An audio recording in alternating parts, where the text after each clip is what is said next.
በኢራን አመጹ ቀጥሏል። ሆስፒታሎች በተጎዱ ዜጎች እየተሞሉ እንደሆነ እየተነገረ ነው። የትራምፕና የኢራን ፍጥጫም ተፋፍሞ ቀጥሏል። በሌላ በኩል ወደ ዩክሬን 6000 የሚሆን ጦር እልካለሁ ብለው እየፎከሩ የሚገኙት የፈረንሳዩ ፕሬዝዳንት ኢማኑኤል ማክሮን ከገዛ ሀገራቸው ፖለቲከኞች ከፍተኛ ተቃውሞ ገጥሟቸዋል። ማክሮን በሚስጥር እቅዳቸውን ያካፈሏቸው ፖለቲከኞች እንዴት ተደርገው ብለው ፕሬዝዳንቱ ፊት ማንባረቃቸው በፈረንሳይ መገናኛ ብዙሃን ተዘግቧል። ይህ እንደተጠበቀ ሆኖ የፈረንሳዩ ፕሬዝዳንት ኢማኑኤል ማክሮን አሜሪካና ትራምፕ ጀርባቸውን ሰጥተውናል፣ የዓለም ሀያላን ዓለምን ለሁለት ለመክፈል እየተፋለሙ ይገኛሉ፣ አሜሪካ ከዓለም አቀፍ ሕግጋትና ከአጋሮቿ እየሸሸች ትገኛለች ሲሉ በምሬት ተናግረዋል። መነጋገሪያ ሆኗል። ብሪታንያም $270 ሚሊዮን መዥረጥ አድርጋ በዩክሬን ለሚገባው ሰራዊቷ እንደ በጀተች እየተሰማ ይገኛል። እንመለከተዋለን።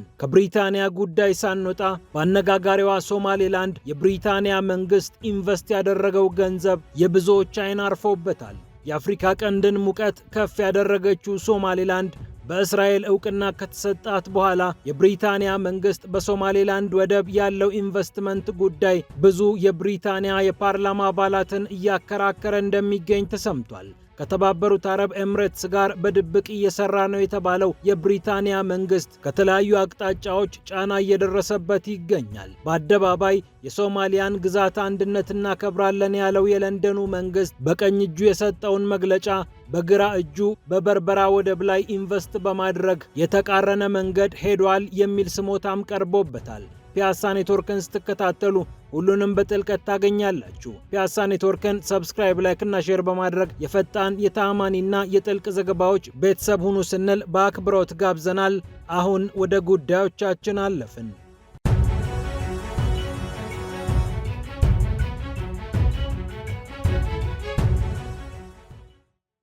የኢራን ተቃውሞ ቀጥሏል። የሀገሪቱ ሆስፒታሎችም የተጎጂዎች መናኸሪያ ሆነዋል። የኢራን ሐኪሞች ተጎጂዎችን በማከም ተጠምደዋል ይላል የቢቢሲ ዘገባ።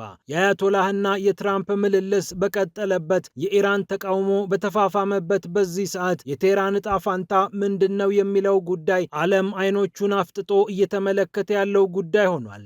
የአሜሪካው ፕሬዝዳንት ዶናልድ ትራምፕ ኢራን ሆይ ተመልከቺ፣ ትልቅ ችግር ውስጥ ገብተሻል። አንቺ ዜጎችሽ ላይ ስትተኩሺ እኛ አንቺ ላይ እንደምንተኩስ ማወቅ አለብሽ ሲሉ ኢራን ላይ መፎከራቸውም ይታወቃል። አያቶላህ አሊ ሐሚኒ የኢራኑ መንፈሳዊ መሪ ደግሞ እንዲህ ብለው ለትራምፕ መለሱላቸው። ፈርዖን እንደወደቀው ትወድቃለህ፣ ጉልበተኞች ሁሉ ሲወድቁ ተመልክተናል፣ ተራው ያንተ ነው፣ ጉልበተኛ መሆንህ ከመውደቅ አያድንህም ሲሉ ምላሽ መስጠታቸውም ይታወሳል። ለተባበሩት መንግስታት ድርጅት የጸጥታው ምክር ቤት ደብዳቤ ጽፋ አሜሪካን ያወገዘችው በሀገሬ ውስጥ የሚካሄደውን እንቅስቃሴ ወደ ጥፋት እየገፋችብኝ ነው ብላ ዋሽንግተንን የከሰሰችው ቴህራን ከአመፁ ጀርባ የሞሳድና የሲአይኤ እጅ እንዳለ በተደጋጋሚ እየገለጸች ትገኛለች።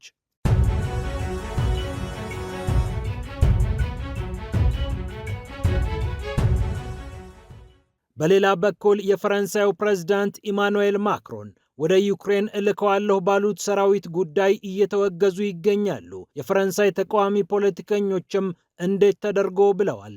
ምናልባት በተባበሩት መንግስታት ድርጅት ማዕቀፍ ካልሆነ በስተቀር የፈረንሳይ ጦር በምንም አይነት መልኩ ዩክሬን መግባት የለበትም ብለው ተቃውሟቸውን አሰምተዋል። የሀገሪቱ ተቃዋሚዎች ከሀገሪቱ ተቃዋሚዎች ጋር 3 ሰዓት የፈጀ ልዩ ውይይት እንደነበራቸው የዘገበው የፈረንሳዩ ሌሞንድ ማክሮን በዚህ ስብሰባ ከፍተኛ ተቃውሞ ገጥሟቸው እንደነበር አንስቷል። የግራም የመሃልም የቀኝ ኃይሎችም የተሰበሰቡበት ይህ ስብሰባ ከፍተኛ ሙግትና ውዝግብ የተሞላ እንደነበር ዘገባው ጠቅሷል። እንደ ሌሞንድ ዘገባ የፈረንሳዩ ፕሬዝዳንት ኢማኑኤል ማክሮን ወደ ዩክሬን 6000 ጦር እልካለሁ ብለው መናገራቸውም ተሰምቷል። ይህ የሚሆነው በእርግጥ ሁለቱ ሀገራት ማለትም ዩክሬንና ሩሲያ የሰላም ስምምነት የሚፈራረሙ ከሆነ ነው ብለዋል የፈረንሳዩ ፕሬዝዳንት ኢማኑኤል ማክሮን። 30 ለሚሆኑ የሀገራት ዕውቅ ፖለቲከኞች ይህንን እቅዳቸውን ያጋሩት ማክሮን ከፍተኛ ተቃውሞ እንደገጠማቸውም እየተነገረ ይገኛል። የቀኝ ክንፍ ፖለቲከኛዋ ሜሪን ለፔን እንዲሁም ግራ ዘመሙ ፖለቲከኛ ማቲልድ ፓኖ በስብሰባው ላይ ተገኝተው እንደነበረም ተሰምቷል። ኢማኑኤል ማክሮን ብቻቸውን አልነበሩም። ጀነራል ፋቢያን ማንዶን ከተባሉ የሀገሪቱ የጦር መኮንን ጋር ነው ስብሰባው ላይ የተሳተፉት። ጀነራሉ እንዲህ አሉ። እኛ የምንልከው ኃይል ራቅ ብሎ ነገሮችን የሚቆጣጠርና ለዩክሬን የደህንነት ዋስትና የሚሰጥ ነው ብለዋል። ተቃዋሚዎቹ ግን በአንድ ድምፅ የማክሮንን እቅድ አውግዘውታል። በመርህ ደረጃ ወደ ዩክሬን የሚገባ ሰራዊት ቢኖር ችግር የለብንም ያሉት እነዚህ ፖለቲከኞች፣ ነገር ግን የጦር ሰራዊታችን ሊገባ የሚገባው በተባበሩት መንግስታት ድርጅት ማዕቀፍ መሆን አለበት ብለው አቋም መያዛቸውን ሌሞንድ ዘግቧል። አሜሪካ በዩክሬን የሰላም ማስከበር ሂደት ውስጥ ልትሳተፍ ትችላለች መባሉም በፖለቲከኞቹ እንዳልተወደደ ተሰምቷል። በተለይ ከቬንዙዌላ ጣልቃ ገብነቷ በኋላ አሜሪካ የምትታመንና አጋር ብለን ልንወስዳት የምንችላት አይደለችም በሚል ፖለቲከኞቹ ተቃውሟቸውን ማሰማታቸው እየተገለጸ ይገኛል። ብሪታንያና ፈረንሳይ በዩክሬን ወታደራዊ ማዕከላትን እስከ መገንባት የሚደርስ ቃል ኪዳን ለዩክሬን እንደገቡላት ይታወቃል። ሞስኮ ግን የትኛውም የኔቶ አደረጃጀት በየትኛውም ቅርጽም ሆነ መልክ ሊገባ አይገባም ብላ እያስጠነቀቀች ትገኛለች። የሩሲያ የውጭ ጉዳይ ሚኒስቴር መስሪያ ቤት ቃል አቀባይ የሆነችው ማሪያ ዛካሮቫም ይህንኑ አጽንኦት ሰጥታ ይህ ከወረራ የማይተናነስ ነው፣ መሰረታዊውን የጦርነቱን ምክንያት ያላገናዘበ ነው ስትል ማውገዟ የሚታወስ ነው።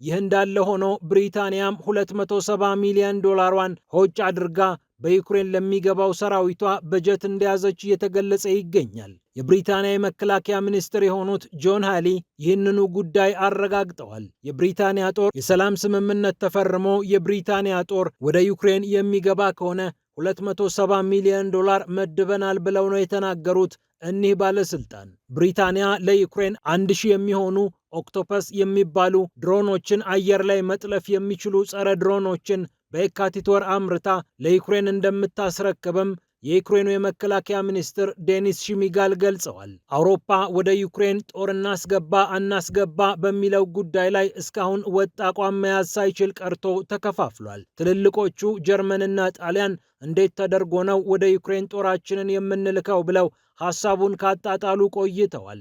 ሃንጋሪና ስሎቫኪያ ደግሞ እንኳን ሰራዊት ልንልክ የጦር መሳሪያም ለኪየቭ አናቀብላትም ብለው ጨክነዋል።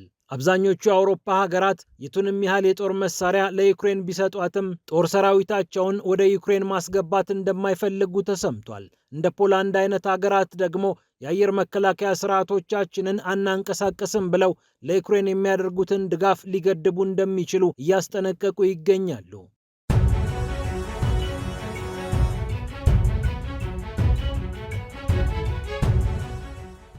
ወደ ሌላኛው አነጋጋሪ ጉዳይ ስናልፍ የፈረንሳዩ ፕሬዝዳንት ኢማኑኤል ማክሮን አሜሪካ ጀርባዋን ሰጥታናለች ሲሉ ወቅሰዋል።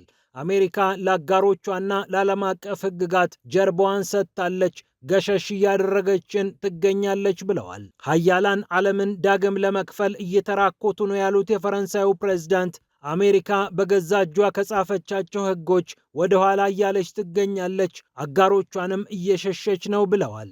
የቬንዙዌላውን ፕሬዝዳንት ኒኮላስ ማዱሮን ከካራካስ አንገታቸውን አንቀው ወደ ኒውዮርክ ከወሰዱ በኋላ ትራምፕ በሌላው ዓለም ያላቸው እይታ ጨፍገግ እያለ የመጣ ይመስላል። አሁን የአውሮፓ ሀገራትም እኒህ ሰው በእርግጥ አጋራችን ናቸው ወይ ብሎ እየጠየቀ ይገኛል። ጭራሽ የኔቶ አባል በሆነችው ዴንማርክ ስር በከፊል የምትተዳደረውን ግሪንላንድን በግድም በውድም እጠቀልላለሁ ማለታቸው ከኔቶ አጋሮቻቸው ጋር እያፋለማቸው ይገኛል። የዴንማርኳ ጠቅላይ ሚኒስትር ሜት ፍሬድሪክሰን አሜሪካ እንዳለችው ግሪንላንድን የምትጠቀልል ከሆነ ለዚህም ጉልበቷን የምትጠቀም ከሆነ ኔቶ የሚባል አደረጃጀት ታሪክ ይሆናል ብለው መፎከራቸውም የሚታወስ ነው። ለደህንነታችን ሲባል ግሪንላንድን መውሰድ አለብን የሚሉት ትራምፕ የኔቶ አባል ሀገራት ይህንን እንዲያውቁላቸው በተደጋጋሚ እየጠየቁ ይገኛሉ። ይህንን ተከትሎ ማክሮን እንዲህ ሲሉ ምላሽ ሰጡ። እናውቃለን፣ አሜሪካ የተረጋገጠ ኃይል አላት። ነገር ግን ቀስ በቀስ ከጻፈቻቸው ሕጎችና ከአጋሮቿ ሸሸት እያለች ትገኛለች። ከዚህ ቀደም የማታደርጋቸውን ነገሮች በማድረግ ላይ ነች።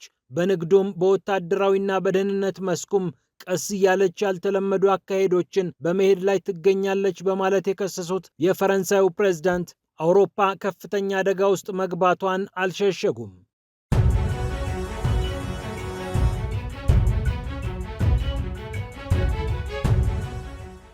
ብሪታንያ በሶማሌላንዱ ወደብ በርበራ ኢንቨስት እያደረገችው ያለው ገንዘብ መነጋገሪያ ሆኗል። የብሪታንያ መንግስት የአፍሪካ ቀንድ ቀውስ በተፋፋመበት በዚህ ሰዓት በበርበራ ወደብ ያፈሰሰው መዋለ ነዋይ በተለይ ከተባበሩት አረብ ኤምሬትስ ጋር መጣመሩ ብዙዎችን እያስገረመ ይገኛል። የተባበሩት አረብ ኤምሬትስ ከፍተኛ ጭፍጨፋ ፈጽሟል የተባለውን የሱዳኑን RSF ቡድን እየደገፈች ስለምትገኝ እንዴት ከዩናይትድ አረብ ኤምሬትስ ጋር ብሪታንያ ትሰራለች የሚለው ቁጣ እየናኘ እንደሆነ ሚድል ኢስት አይ ዘግቧል። የብሪታንያ ፓርላማ በቅርቡ የገመገመው አንድ ግምገማን የጠቀሰው ዘገባው ብሪቲሽ ኢንተርናሽናል ኢንቨስትመንት BII የተባለው ኩባንያ በአፍሪካ ቀንዷ በርበራ ከፍተኛ የሆነ መዋለ ነዋዩን አፍስሷል። የተባበሩት አረብ ኤምሬትስ ንብረት የሆነው ዲፒ ወርልድ ጋር እንዲሁም ከሶማሌላንድ መንግስት ጋር በመጣመር ነው የብሪታንያ መንግስት ገንዘቡን እያፈሰሰ የሚገኘው። እስራኤል ለሶማሌላንድ እውቅና ከሰጠች በኋላ በርካታ ሰነዶች እየተበረበሩ ዩናይትድ አረብ ኤምሬትስ እና ሌሎች አጋሮች ምን እያደረጉ ነው፣ ምን እየሆኑ ነው የሚለውን ነገር ዓለም እየተመለከተ ባለበት ሰዓት ነው የብሪታንያ ኢንቨስትመንት እዚህ ውስጥ ቁልጭ ብሎ የታየው። ብሪታንያ በአደባባይ የሶማሊያ የግዛት አንድነት መነካካት የለበትም የሚል አቋም እንዳወጣች ይታወቃል።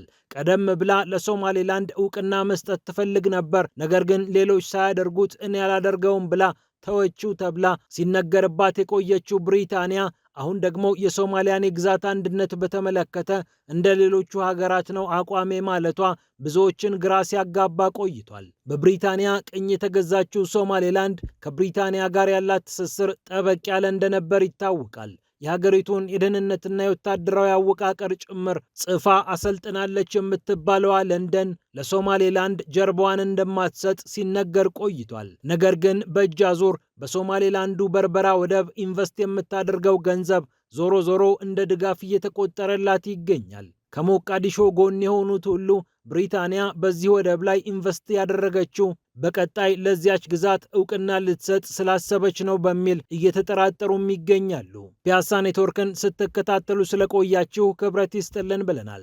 ፒያሳ ኔትወርክን ሰብስክራይብ፣ ላይክ እና ሼር በማድረግ የፈጣን የተአማኒና የጥልቅ ዘገባዎች ቤተሰቡን ስንል በአክብሮት ጋብዘናል። ሰላም ለዓለማችን።